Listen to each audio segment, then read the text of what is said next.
4 দফা দাবিতে চট্টগ্রামেও resistance week পালন করছেন শিক্ষার্থীরা। দর্শক, আরো তথ্য জানবো। নগরী নিউ মার্কেট থেকে যুক্ত হচ্ছেন আমাদের সহকর্মী একেএম নাজিম। নাজিম, চট্টগ্রামে আজকে ছাত্রদের কি কর্মসূচি রয়েছে, আমাদের বিস্তারিত জানাবেন।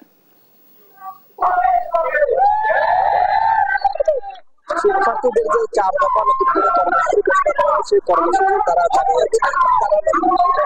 অবস্থা নিয়ে তারা তাদের কর্মসূচি চালিয়ে যাচ্ছেন। আমরা সকাল থেকে দেখেছি খন্ড খন্ড মিছিল নিয়ে শিক্ষার্থীরা বৈষম্য বিরোধী আন্দোলনে যারা শিক্ষার্থী রয়েছেন তারা সেই সকাল থেকে নগর নিউ মার্কেট মোড়ে অবস্থান নিয়েছেন। তাদের যে 4 দফা দাবি সেটি পূরণ না হওয়া পর্যন্ত তাদের যে আন্দোলন কর্মসূচি সেটি তারা চালিয়ে যাবেন। তারা যেটি বলছেন, আওয়ামী সরকারের আমলে যারা যে আন্দোলনের সময় যারা শিক্ষার্থীদের উপর হামলা চালিয়েছে, যেসব শিক্ষার্থী নিহত হয়েছে তাদের দ্রুত, যারা এসব অপকর্মের সাথে জড়িত ছিল তাদের দ্রুত আইনের আওতায় এনে বিচার করতে হবে। পাশাপাশি যারা এইসব অপকর্মের সাথে জড়িত এবং যারা উস্কে দিয়েছেন, বিরুদ্ধে যারা উস্কেছিলেন তাদেরকে যেন দ্রুত আইনের আওতায় এনে তাদের কঠোর শাস্তি দেওয়া। আরেকটা বিষয় হচ্ছে যে এই আন্দোলনের পরে যে অভ্যুত্থানের পরপর কিছু কিছু জায়গায় সংখ্যালঘুদের বাড়িতে যে হামলা হচ্ছে, তারা যদি বলছেন আওয়ামী সরকারের যারা নেতাকর্মী রয়েছেন এবং তাদের শরিক দলের নেতাকর্মীরা মূলত একটি পক্ষকে উস্কে দিয়ে সংখ্যালঘুদের বাড়িতে হামলা হচ্ছে। যারা এগুলো করছে তাদের বিরুদ্ধে কঠোর ব্যবস্থা নেওয়ার জন্য বলছেন বৈষম্য বিরোধী ছাত্র আন্দোলনের যারা শিক্ষার্থী রয়েছেন তারা।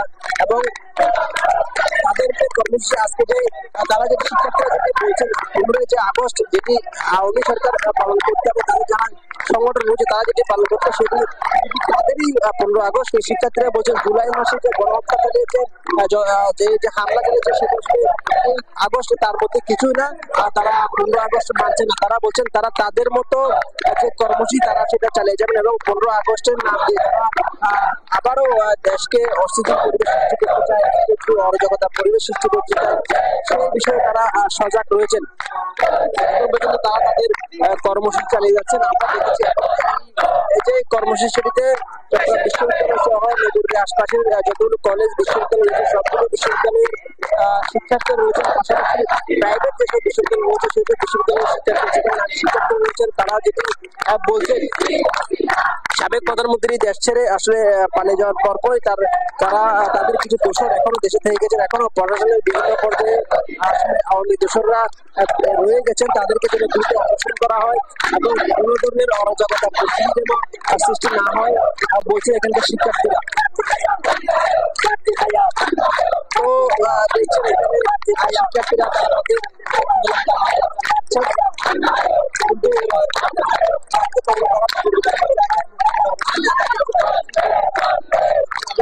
কোনোভাবে